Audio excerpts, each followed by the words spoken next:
Welcome to the Slop Temple. We pray this video helps. You begin by verifying prerequisites and taking the first actionable steps. Confirm your OS and App Store account are current and signed in. This prevents authorization errors. Once done, enable background data and add battery or data saver exceptions so updates can run. Then, open your App Store or Package Manager and set apps to auto-update or turn on the system-level updater. Do this now to initiate automatic checks and downloads without needing manual intervention later.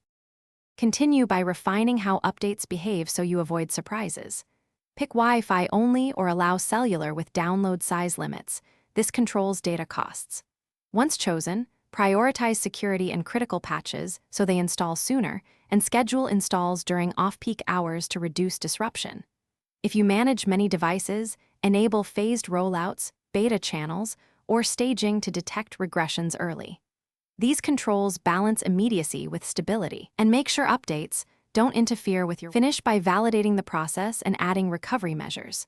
Verify update logs and retention settings so you can audit installations and implement rollback plans or restore points for failed updates.